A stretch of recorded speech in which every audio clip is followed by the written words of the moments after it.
ಜಂಜಿ ಹೋರಾಟಕ್ಕೆ ಕೊನೆಗೂ ಕೇಂದ್ರ ಸರ್ಕಾರ ಮಣಿದಿದೆ. ವಾಂಗ್ಚುಕ್ 27 ದಿನಗಳ ಉಪವಾಸಕ್ಕೆ ಮೊದಲ ತಲೆದಂಡ ಆಗಿದೆ. ನೋಡಿ, ಸುಲಭ ಅನ್ಕೊಂಡಿದ್ರು ಜಿರಳೆ ಪಾರ್ಟಿ ಏನು ಅಂತ ಹಿಟ್ ಮಾಡಿ ಹೊಡೆದಾಗ್ತೀವಿ ಅಂತ. ಹೆಂಗಾಗಿದೆ ನೋಡಿ, ತಲೆದಂಡ ಆಗಿದೆ. ಮೊದಲ ವಿಕೆಟ್ ಉರುಳು ಬಿದ್ದಿದೆ. ಜಿರಳೆ ಹೊಡೆತಕ್ಕೆ ಕೇಂದ್ರ ಪತ್ರಗುಟ್ಟು ಹೋಗ್ಬಿಟ್ಟಿದೆ. ಸೋನಮ್ ವಾಂಗ್ಚುಕ್ 27 ದಿನಗಳ ನಿರಂತರ ಹೋರಾಟ.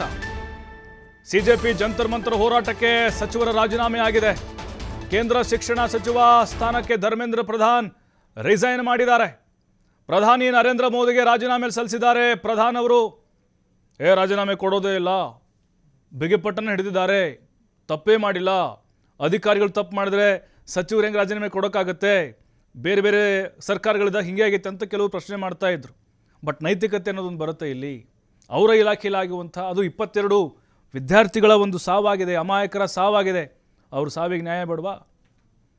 ನೈತಿಕ ಹೊಣೆ ಹೊತ್ತು ಧರ್ಮೇಂದ್ರ ಪ್ರಧಾನ್ ರಾಜೀನಾಮೆ ಕೊಟ್ಟಿದ್ದಾರೆ. ಯಾವಾಗಲೂ ಆಗಬೇಕಾಗಿತ್ತಿದ್ದು, ಸ್ವಲ್ಪ ಲೇಟಾಗಿ ಕೊಟ್ಟಿದ್ದಾರೆ. ಮೊದಲೇ ರೀಸನ್ ಆಗಿದ್ದರೆ ಆಗುವಂಥ ಮುಜುಗರ ಆದರೂ ಕೂಡ ತಪ್ಪಿಸ್ಕೊಳ್ಬೋದಾಗಿತ್ತಲ್ವ ಕೇಂದ್ರ ಸರ್ಕಾರ. ಅಲ್ಲಿ ಪಾಪ ವಿದ್ಯಾರ್ಥಿಗಳಿಗೆ ತಲೆ ಬುರುಡೆ